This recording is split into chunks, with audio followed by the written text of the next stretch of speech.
Gracia y paz a ustedes en Cristo Jesús. Amén.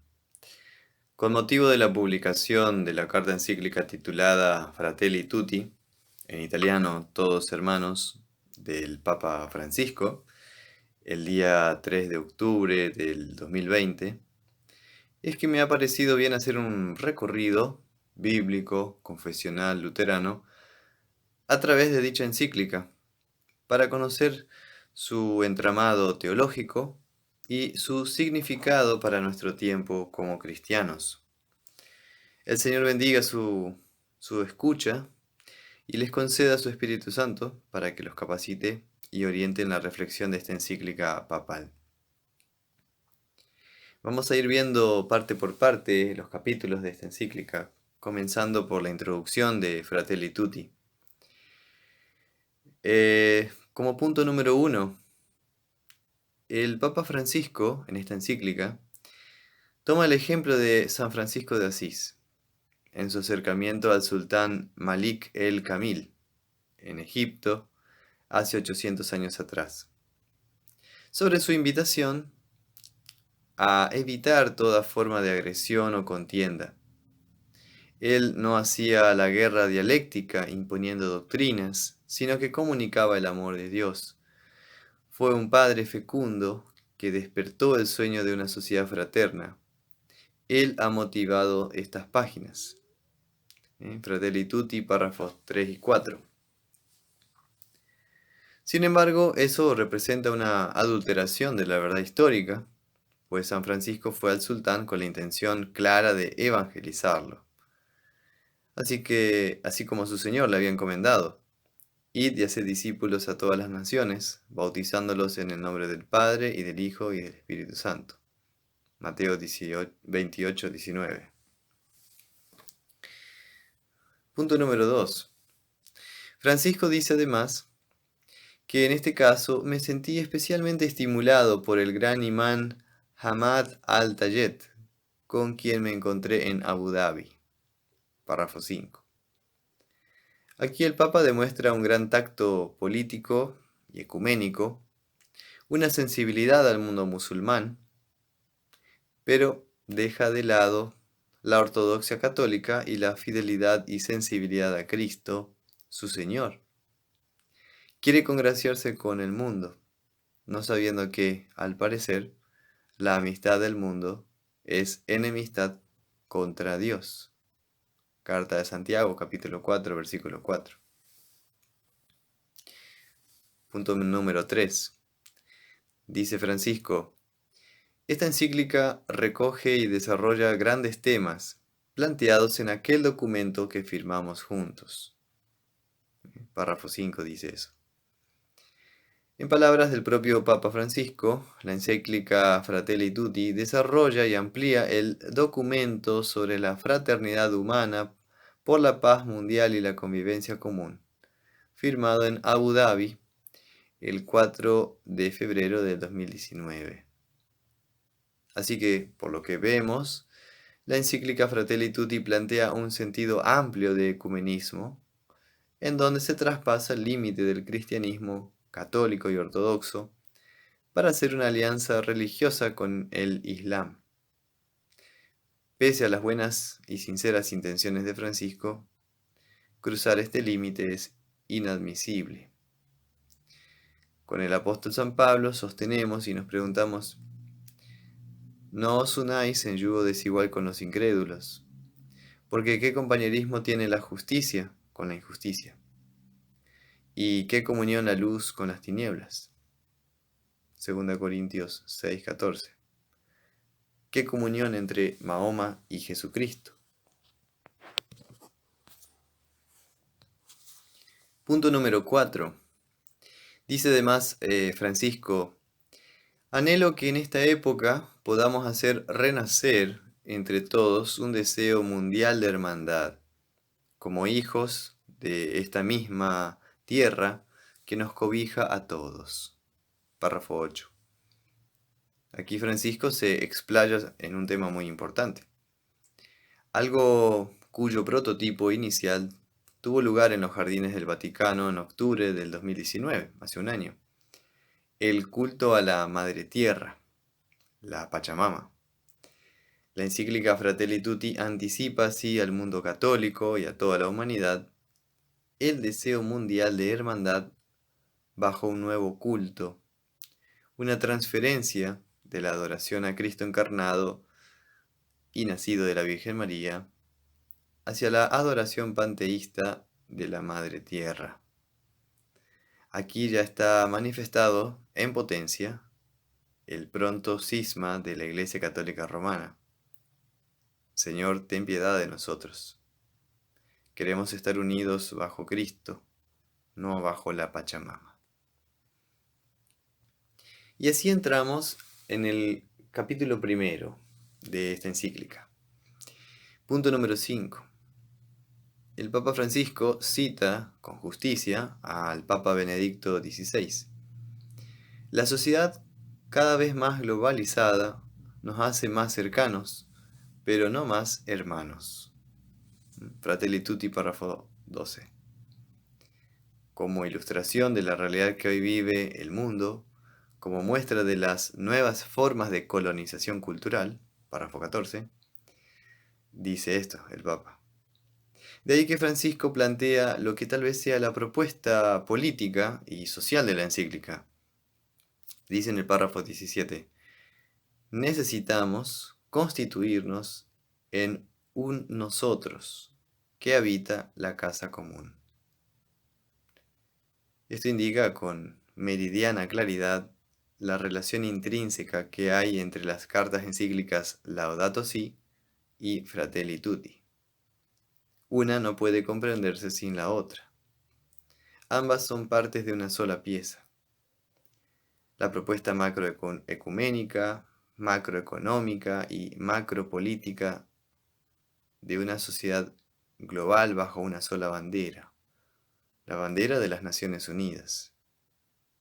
Así el mismo Francisco deja entreverlo, al preguntarse si verdaderamente la igual dignidad de todos los seres humanos, proclamada hace 70 años, es reconocida, respetada, protegida y promovida en todas las circunstancias. Dice en el párrafo 22. Aquí hace referencia a la Carta de Fundación de las Sociedades de las Naciones Unidas en el año 1948. ¿Acaso Génesis 1 y 2 no plantea desde el principio la igualdad de dignidad o la igual dignidad de todos los seres humanos, creados a imagen y semejanza de Dios? ¿Acaso Génesis 3 no revela igualmente la tragedia común del hombre, que es y se llama el pecado? Ciertamente Francisco habla de la persona humana, creada a imagen y semejanza de Dios, párrafo 24. Pero no se hace eco de la verdad bíblica como paradigma o marco de interpretación de la realidad. Párrafo 6, punto 6 de nuestras tesis número 6. Fratelli Tutti plantea el uso de los avances tecnológicos.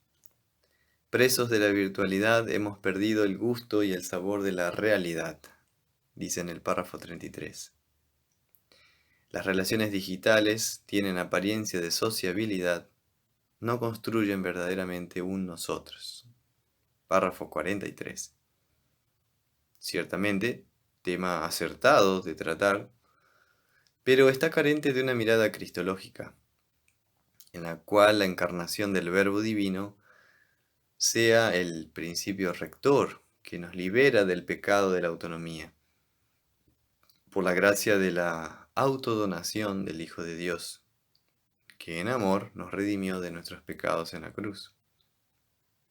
Podría haberse abordado el remedio de la Santa Eucaristía, o la Santa Cena, o de la confesión y absolución privada, para la curación del alma, en el seno de la Iglesia.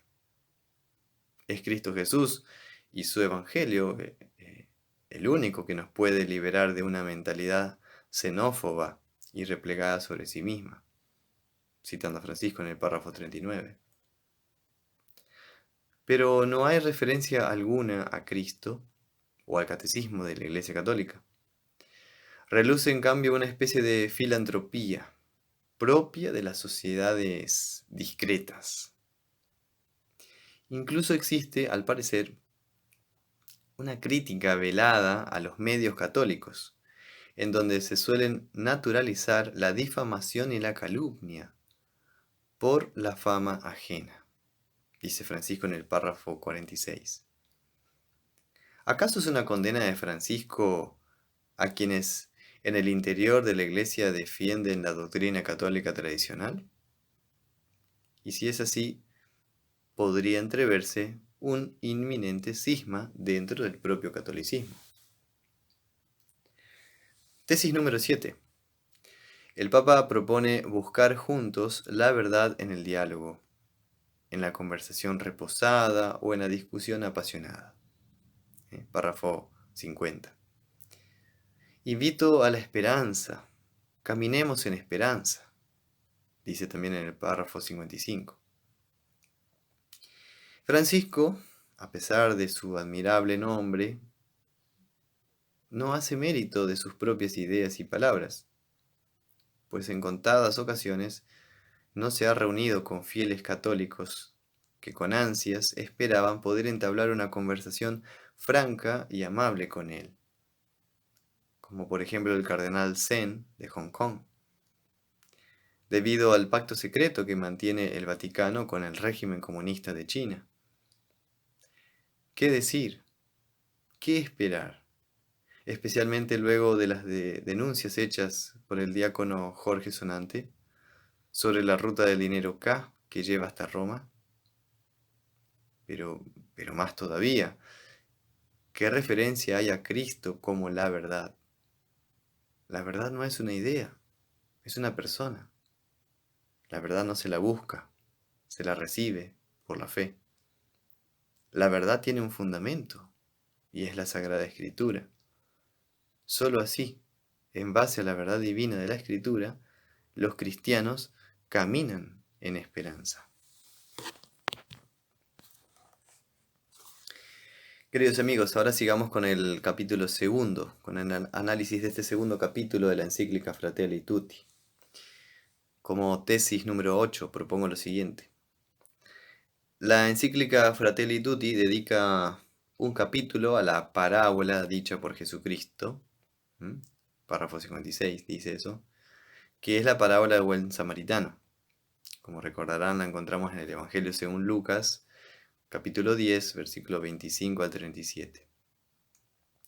En palabras del Papa Francisco, la parábola nos muestra con qué iniciativas se puede rehacer una comunidad a partir de hombres y mujeres que hacen propia la fragilidad de los demás, que no dejan que se erija una sociedad de exclusión, sino que se hacen prójimos y levantan y rehabilitan al caído, para que el bien sea común. Párrafo 67. Sin lugar a dudas, una de las frases más célebres de esta encíclica, que demuestran sensibilidad y agudeza teológica. Pero, a continuación, fracasa al aplicarla al samaritano por excelencia, Cristo mismo. Dice que la parábola nos revela una característica esencial del ser humano, tantas veces olvidada. Hemos sido hechos para la plenitud que solo se alcanza en el amor. Él, Cristo, confía en lo mejor del espíritu humano y en la parábola lo alienta, dice el Papa Francisco en los párrafos 68 y 71. Aquí es donde se descubre el principal traspié de la encíclica Fratelli Tutti, su marcado humanismo, es decir, una antropología desligada de la cristología, fuente del verdadero amor. Parafraseando a Francisco, podría decirse que hemos sido hechos para la plenitud que solo se alcanza en el amor del Cristo crucificado, poder de Dios y sabiduría de Dios. 1 Corintios 1, versículos 23 y 24. Pero, según parece, en Fratelli Tutti, ya no somos nosotros los que confiamos en Cristo, sino que ahora Cristo debe confiar en nosotros. Tesis número 9. El párrafo 85 de la encíclica, de un total de 287, contiene la primera referencia textual al sacrificio de Cristo en la cruz y a la Santa Trinidad, y la necesidad de una catequesis y predicación de la caridad. Creemos que Cristo derramó su sangre por todos y cada uno, por lo cual nadie queda fuera de su amor universal. Y si vamos a la fuente última, que es la vida íntima de Dios, nos encontramos con una comunidad de 3 personas, origen y modelo perfecto de toda la vida en común. La teología continúa enriqueciéndose gracias a la reflexión sobre esta gran verdad. Es importante que la catequesis y la predicación incluyan de modo más directo y claro el sentido social de la existencia. Fratelli Tutti, párrafos 85 y 86. Podría pensarse que es un párrafo exclusivo para los católicos, pues la encíclica Fratelli Tutti está dirigida a todas las personas de buena voluntad, más allá de sus convicciones religiosas. Eso dice en el párrafo 39.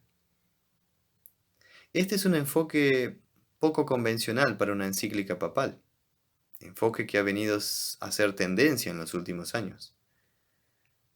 ¿Por qué este tratamiento de la encíclica, que incluye no solo a todo el mundo católico, sino a todas las personas de buena voluntad? ¿Por qué la preocupación y la pretensión del Papa Francisco de llegar con su mensaje a todos? Y en todo caso, ¿no debería hacer llegar el mensaje de Cristo con toda claridad, sin agregados humanistas? Es necesario que, en la propia encíclica Fratelli Tutti y en el catolicismo también, el Papa Francisco se haga eco de su propia enseñanza y refuerce aún más en la Iglesia este marco teológico trinitario, a fin de que los católicos no queden confundidos frente a un mundo relativista y hedonista. Como él mismo dice, esta gran verdad de la Trinidad produce que la teología continúa enriqueciéndose. Sin el marco trinitario, la teología cristiana se pierde, y con él se pierde el símbolo de los apóstoles, el credo. Sin la confesión de la fe apostólica, se pervierte la Iglesia de Cristo. Si el Papa Francisco no promueve la confesión del Dios uno y trino, estaremos entonces frente a un inminente cisma del catolicismo, tal como está escrito por San Juan en su primera carta, 1 Juan 2, versículos 22 y 23. Este es Anticristo, el que niega al Padre y al Hijo. Todo aquel que niega al Hijo, tampoco tiene al Padre. El que confiesa al Hijo, tiene también al Padre. Cristo, ten piedad de nosotros. Sigamos ahora en nuestro análisis de la encíclica Fratelli Tutti en el capítulo 3, tesis número 10 que propongo. Al parecer, la carta encíclica Fratelli Tutti representa el esfuerzo del Papa Francisco de mostrar y orientar la aplicación de la parábola del buen samaritano y su enseñanza del amor al prójimo. Dice en los párrafos 96 y 97 de la encíclica: esta necesidad de ir más allá de los propios límites vale también para las distintas regiones y países. La capacidad cotidiana de ampliar mi círculo, de llegar a aquellos que espontáneamente no siento parte de mi mundo de intereses, aunque estén cerca de mí. El Papa también brinda ejemplos de lo contrario: el racismo, los exiliados ocultos, personas con discapacidad, los ancianos, en los párrafos 97 y 98. Según Francisco, el amor que se extiende más allá de las fronteras tiene en su base lo que llamamos amistad social, en cada ciudad o en cada país. párrafo 99. El problema reside en que con gran dificultad podremos conciliar esta amistad social de Fratelli Tutti con la caridad del Evangelio señalada por San Pablo, por ejemplo en 1 Corintios 13, o en la misma parábola del buen samaritano. El amor tiene como su base la amistad social. Y si es esto así, ¿qué tiene que ver con Jesucristo y la caridad del Nuevo Testamento? ¿De qué tipo o clase de amor está hablando Fratelli Tutti? Todo indica que dicha amistad social es sinónimo de fraternidad universal, como vemos en el párrafo 106. Y eso conlleva un cambio de base del amor cristiano. Su fundamento deja de ser Cristo, el amor encarnado, para ser redefinido como la acción de percibir cuánto vale un ser humano. Este es un principio elemental de la vida social. Párrafo 106. No podemos estar de acuerdo con esta concepción del amor, como siendo algo meramente humano, que no hace referencia al amor del Dios Trino por el mundo, como tenemos en Juan 3:16. De tal manera amó Dios al mundo, que ha dado su Hijo unigénito, para que todo aquel que en él cree no se pierda, mas tenga vida eterna. La definición de amor de Fratelli Tutti rompe con la tradición de la Iglesia, con la patrística y con las mismas escrituras. Si es así, tenemos frente a nuestra vista el cisma inminente del catolicismo romano, y eso conllevará a una crisis que tendrá repercusión en todas las iglesias cristianas. Tesis número 11. Fratelli Tutti se entrelaza con las ideas propuestas en la encíclica Laudato Si. Dice en los párrafos 117 y 118 la encíclica: cuando hablamos de cuidar la casa común, que es el planeta, tema abordado en Laudato Si, acudimos a ese mínimo de conciencia universal y de preocupación por el cuidado mutuo que todavía puede quedar en las personas. El mundo existe para todos, porque todos los seres humanos nacemos en esta tierra con la misma dignidad. Por consiguiente, como comunidad, estamos conminados a garantizar que cada persona viva con dignidad y tenga oportunidades adecuadas a su desarrollo integral. Podría decirse que esta cita sería la tesis, narrada en dos partes, de las encíclicas Laudato Si y Fratelli Tutti. El problema radica en el sustrato teológico sobre la cual dicha tesis bipartita está edificada. Es cuestionable la ausencia de referencias bíblicas.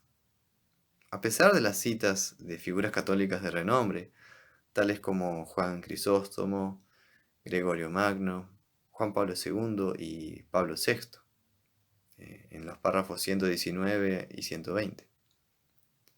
Pero esta ausencia de la escritura representa uno de los principales problemas teológicos de ambas encíclicas, y es lo que levanta serias dudas en ciertos grupos católicos, también sobre la autoridad de dichas encíclicas papales.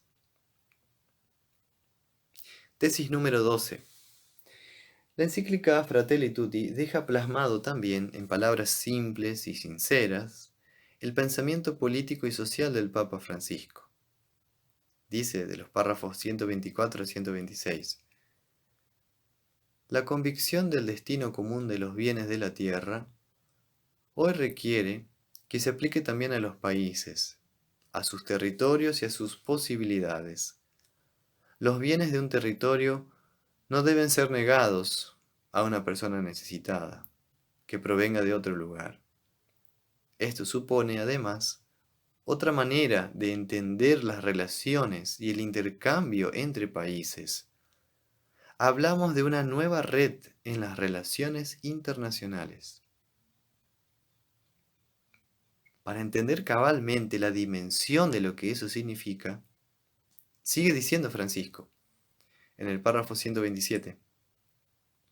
Sin dudas se trata de otra lógica, el desafío de soñar y pensar otra humanidad. Es posible anhelar un planeta que asegure tierra, techo y trabajo para todos. Este es el verdadero camino de la paz. Según estas palabras del Papa, no es descabellado pensar que la encíclica muestra una clara afinidad con la teología de la liberación. Está presente una especie de universalismo en el cual la humanidad, o al menos los pobres de la humanidad, y la Iglesia, con su opción preferencial por los pobres, se combinan como siendo un solo pueblo. Fratelli tutti, todos hermanos, haciendo el reino de Dios aquí en la tierra, con el ideal de derrocar a las élites poderosas y ricas que controlan la sociedad y distribuir la riqueza para el bienestar de todos. De esta manera, todas las estructuras económicas, políticas y sociales deshumanizantes serían eliminadas, en un planeta en que al fin, fratelli tutti, todos hermanos, tendremos tierra, techo y trabajo. El problema es que el proselitismo cristiano, o el evangelismo, en su sentido católico histórico, queda anulado. Ahora evangelizar se trata de ser un buen samaritano para el prójimo necesitado, explotado y oprimido. La iglesia se convierte en una ONG. La ayuda al necesitado en sí mismo es loable y es una obra de misericordia cristiana, cuando va acompañada también del anuncio de las buenas noticias del perdón de los pecados en Cristo Jesús, para que estas personas lleguen a ser miembros de la iglesia mediante el bautismo y la fe. Es decir, a pesar de sus intentos de fraternidad y amistad social, la encíclica termina siendo una negación de la gran comisión de Cristo, como está en Mateo 28. La idea de Cristo también como don de Dios es reemplazada por Cristo solo como un ejemplo. En la teología de la liberación, Cristo funciona como ejemplo que ha sido separado del Evangelio. Ahora Cristo ya no es nuestra paz, que por su muerte y resurrección nos ha reconciliado con el Padre, sino solamente un buen samaritano, un ejemplo para que el verdadero camino de la paz sea la tierra, techo y trabajo para todos. Pero como dijo Martín Lutero en un sermón de Navidad del año 1532, es Cristo como don, como regalo, quien te otorga la fe y te hace un cristiano. En resumen, entonces, se está frente a un serio dilema, y es que la encíclica Fratelli Tutti se desliga del magisterio de los papas anteriores, Juan Pablo II y Benedicto XVI, que condenaron el marxismo subyacente en la teología de la liberación. En nuestro caso, como Iglesia Evangélica Luterana, representa una seria amenaza también, porque se pierde la distinción entre Iglesia y Estado. Dad a César lo que es de César y a Dios lo que es de Dios. Mateo 22, 21.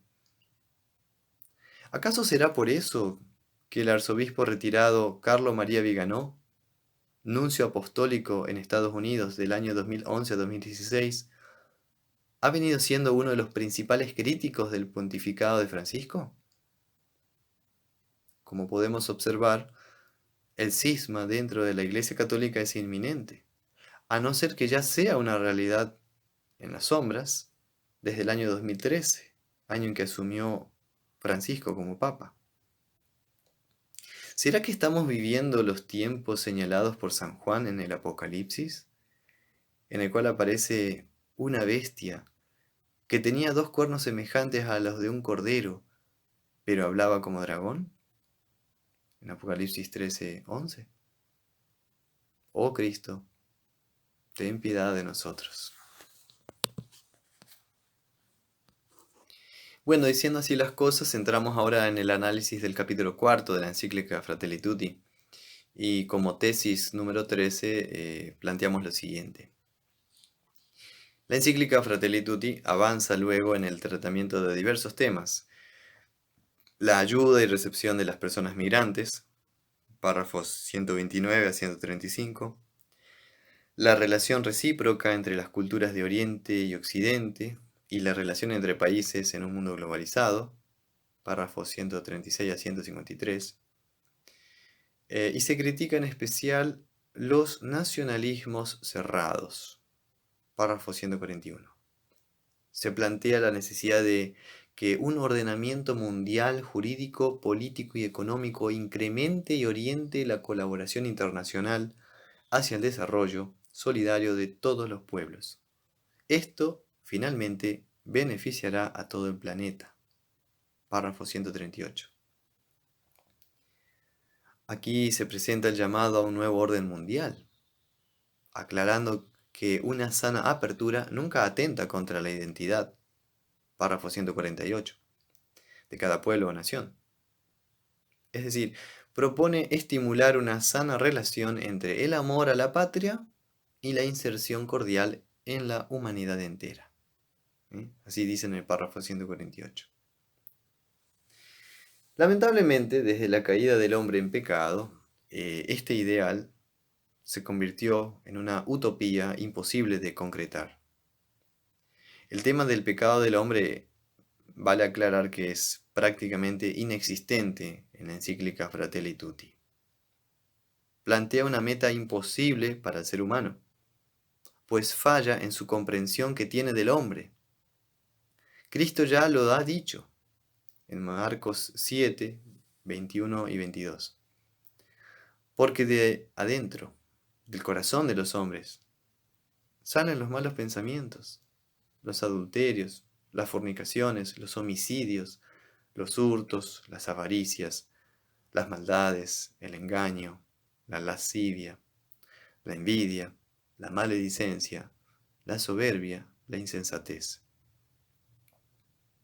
La encíclica Fratelli Tutti propone una antropología que no se ajusta al marco antropológico de las Sagradas Escrituras, que revelan que vivimos en un mundo caído, que no puede por sí solo levantarse. Como resultado, podría decirse que el ideal de esta encíclica para la humanidad sobre un ordenamiento mundial jurídico, político y económico tiene una gran afinidad con el ideal de las sociedades discretas, la masonería. Términos tales como fraternidad universal, párrafo 142, y libertad, igualdad y fraternidad, párrafo 103, poseen una sospechosa similitud a los conceptos utilizados entre los masones.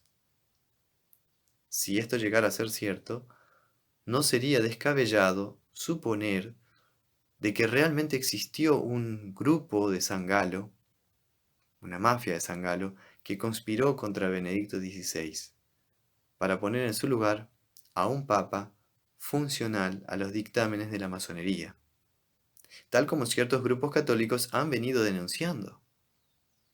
Señor, ten piedad de nosotros. Veamos ahora el análisis del capítulo 5 de esta encíclica, interesantísima de analizar y de conocer.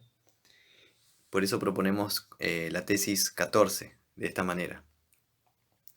El Papa Francisco habla entonces de la necesidad mundial de una mejor política puesta al servicio del verdadero bien común, párrafo 153.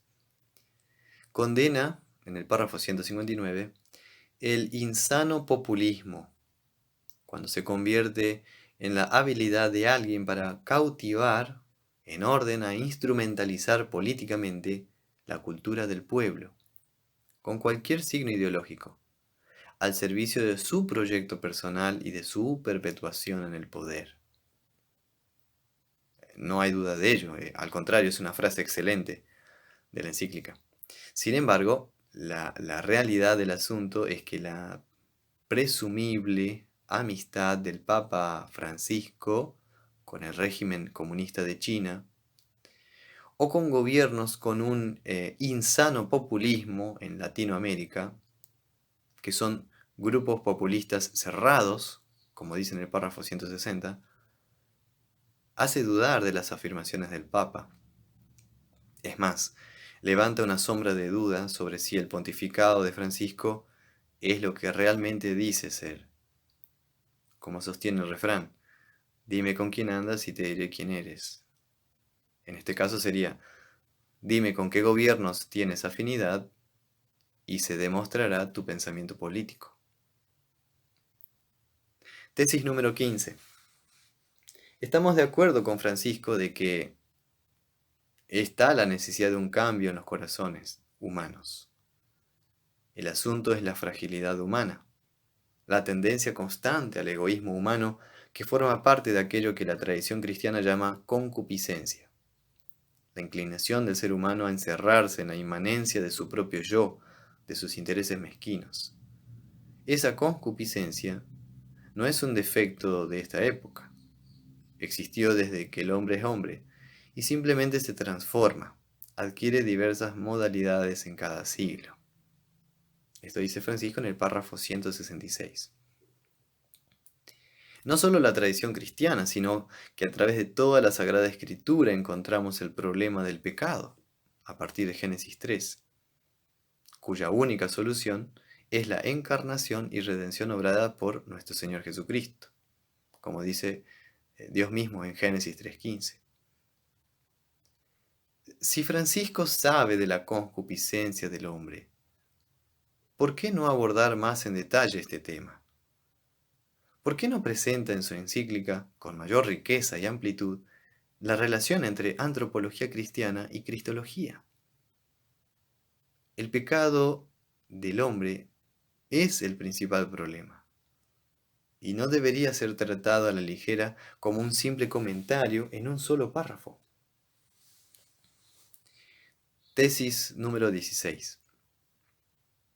El Papa Francisco también propone, en el párrafo 173, que es necesaria una reforma, tanto de la Organización de las Naciones Unidas, como de la arquitectura económica y financiera internacional. Es necesario evitar que esta organización sea deslegitimizada. El Papa Francisco sale en defensa de la ONU, de sus objetivos, programas y acciones. Propone también una reforma de la misma. Mi pregunta es, ¿por qué Francisco sale a respaldar a la ONU? ¿Por qué habla como si fuera un agente de la ONU? Aunque está bien su pregunta, en el párrafo 176, ¿puede funcionar el mundo sin política? Y es destacable su visión de que la política es una altísima vocación, párrafo 180, en la que debe estar presente la caridad política, es decir, un sentido social que supera toda mentalidad individualista, párrafo 182. Sin embargo, el problema de fondo reside en la alianza ONU-Vaticano. La Iglesia Católica debería permanecer libre de cualquier vínculo con organizaciones internacionales como la ONU, a fin de seguir siendo voz profética y luz de la verdad, como dice en Fratelli Tutti 185. La Iglesia Católica corre el serio peligro de dejar de ser parte de aquella cristiandad que es la sal de la tierra. Pero si la sal se desvaneciere, ¿con qué será salada? No sirve más para nada, sino para ser echada afuera y hollada por los hombres. Mateo 5:13. La alianza ONU-Vaticano ya está afectando a todo el cristianismo, en menor o mayor medida. ¿Será que la Iglesia pronto se verá forzada a seguir los dictámenes de la ONU en vez de obedecer a la palabra de Dios? El apóstol San Pablo dijo en 1 Tesalonicenses 5:3: Mas cuando digan paz y seguridad, entonces vendrá sobre ellos destrucción repentina. Oh Cristo, ten piedad de nosotros. Bien, ahora entramos en el análisis del capítulo sexto de la encíclica Fratelli Tutti. Como tesis 17 proponemos lo siguiente. Cuando se habla de diálogo y amistad social, Francisco afirma que, en el párrafo 211, el diálogo es el camino más adecuado para llegar a reconocer aquello que debe ser siempre afirmado y respetado, y que está más allá del consenso circunstancial. Siendo así, diríamos nosotros, este diálogo debe tener una base o fuente de autoridad final, que establezca lo que es cierto y falso, lo que es verdad y mentira. Aquí es donde Francisco debería afirmar que la verdad es Cristo y su palabra, la Sagrada Escritura. En cambio, solo afirma, en el párrafo 211 también, que hablamos de un diálogo que necesita ser enriquecido e iluminado por razones, por argumentos racionales, por variedad de perspectivas, con la convicción de que es posible llegar a algunas verdades elementales, que hay algunos valores permanentes para una ética social. Miren, no se encuentra referencia, por ejemplo, en Francisco, a los 10 mandamientos o al catecismo como sustento y base para la ética cristiana. Parece ser que la ética se construye a partir del diálogo y el consenso de las partes involucradas. Esto representa un cambio de paradigma en la ética cristiana, la cual, despojada de su fundamento y autoridad, que es la palabra de Dios, pierde todo su valor y sentido. La verdad ahora se construye, ya no viene desde arriba, ya no es revelación de Dios. Al parecer, según Fratelli Tutti, en lugar de confesar a Cristo y afirmar que Él es el camino, la verdad y la vida, Juan 14:6, ahora los cristianos debemos seguir a Pilato y preguntarnos entre todos, ¿qué es la verdad? Juan 18:38, a fin de construirla juntos. Cuánta ceguera, cuánta ignorancia. Por lo que sale a relucir, el dogma católico ya no es el marco de referencia de la verdad para el diálogo con el otro, según el Papa Francisco. Si esto no es estar al borde de un cisma, ¿frente a qué estamos entonces? Cristo, ten piedad. Estamos llegando ahora y entramos en el capítulo séptimo de la encíclica. Tesis 18. Siendo así el pensamiento de Francisco, duele en el alma seguir analizando el presente capítulo. Aquí Bergoglio afirma lo siguiente: se necesitan artesanos de paz. Párrafo 225. Hay una arquitectura de la paz donde intervienen las diversas instituciones de la sociedad, cada una desde su competencia, pero hay también una artesanía de la paz que nos involucra a todos. Caminos de pacificación, de primacía de la razón sobre la venganza, de delicada armonía entre la política y el derecho.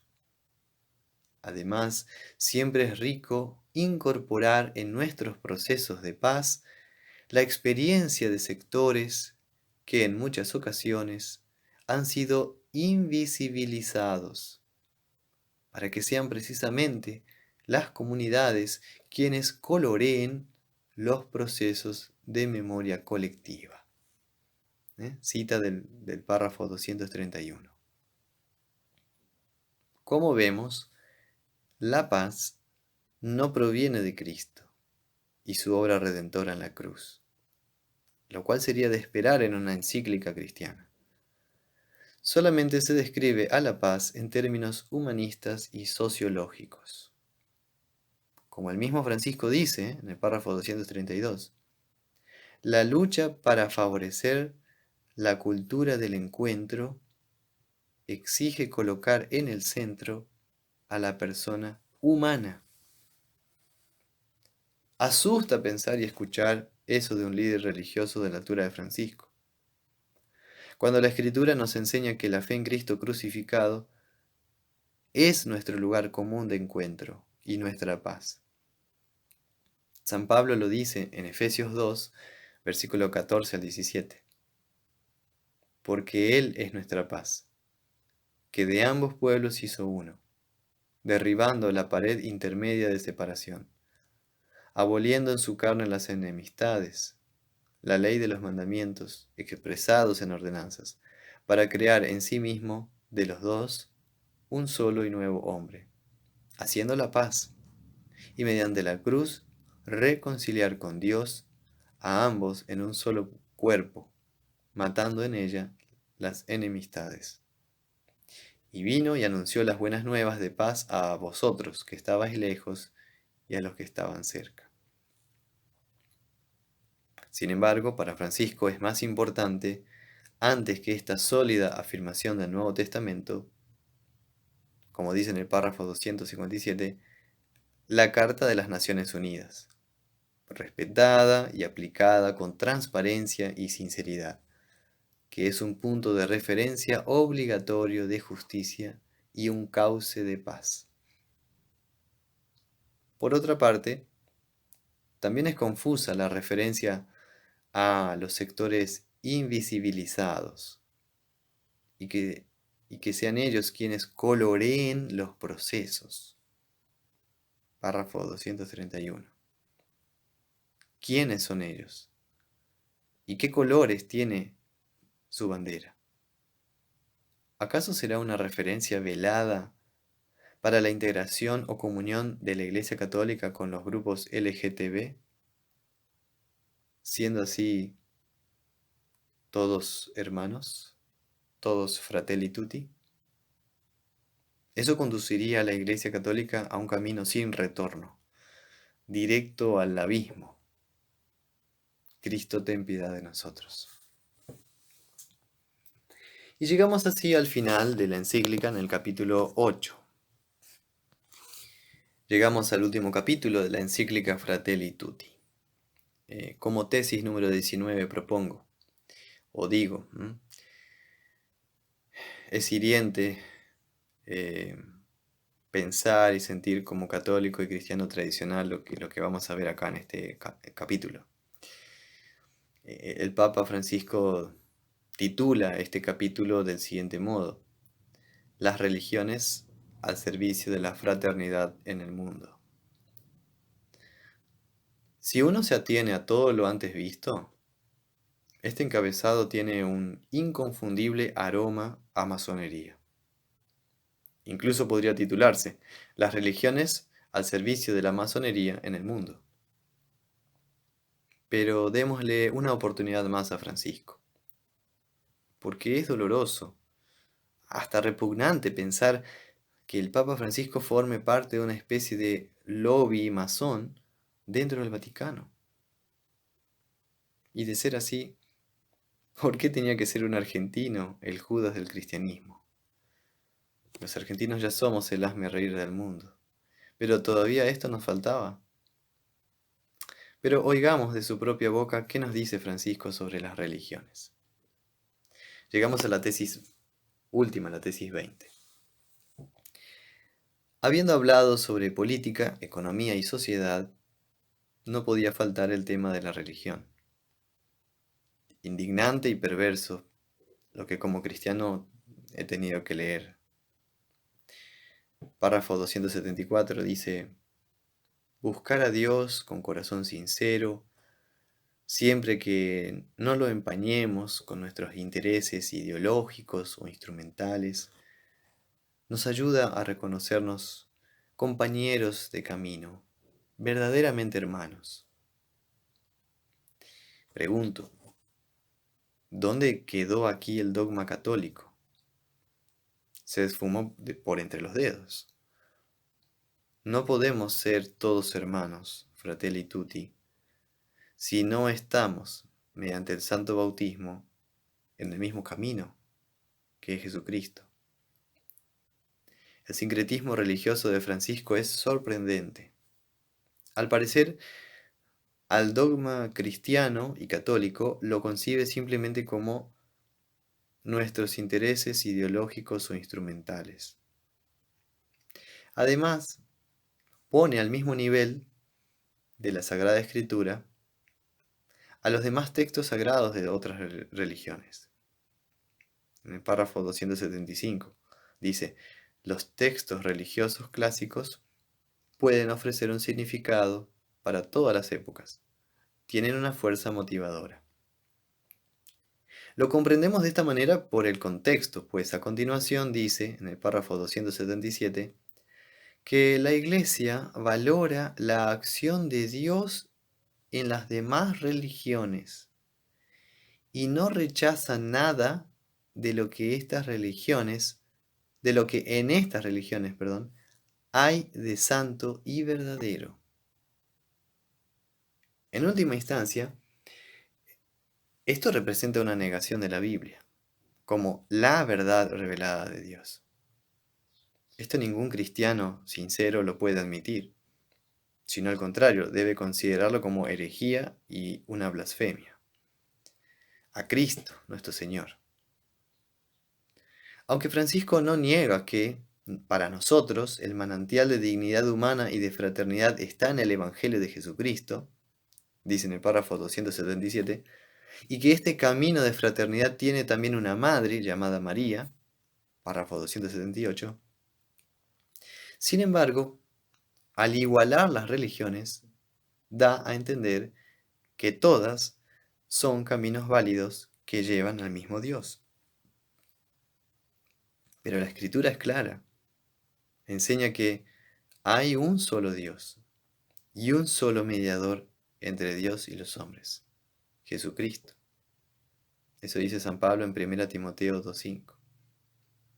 Esto sí es auténtico dogma de fe católico y cristiano. Negar este principio significaría renunciar a nuestra fe bautismal.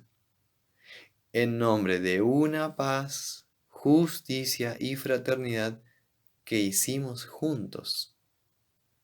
Eso dice en el párrafo 285. Oh Cristo, ten piedad de tu iglesia.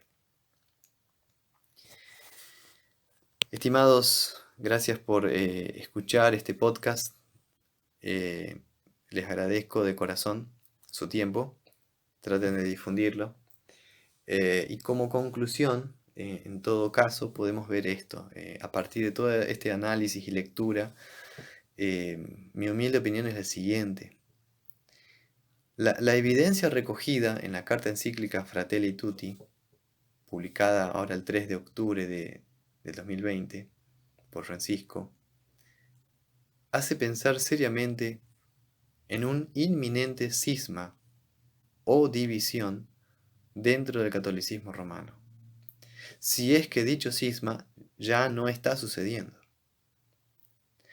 Pero el cisma inminente de la Iglesia Católica no significa apenas una división dentro del catolicismo, o sea, entre los católicos fieles al dogma tradicional y los católicos pro Francisco.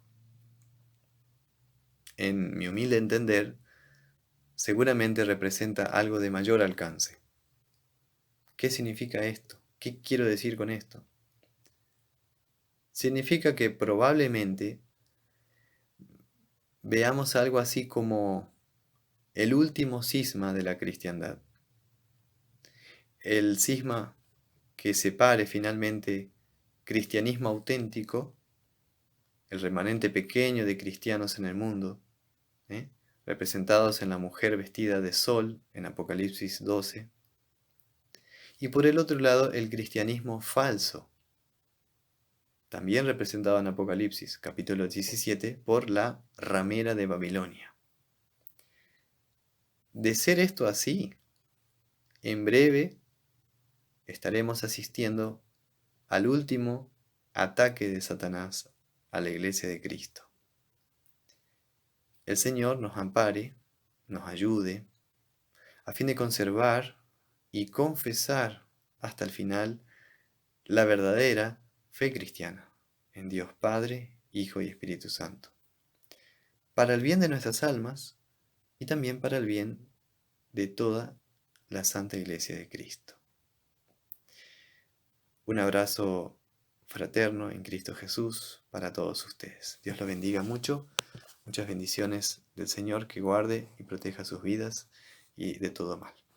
En nombre de Cristo. Amén.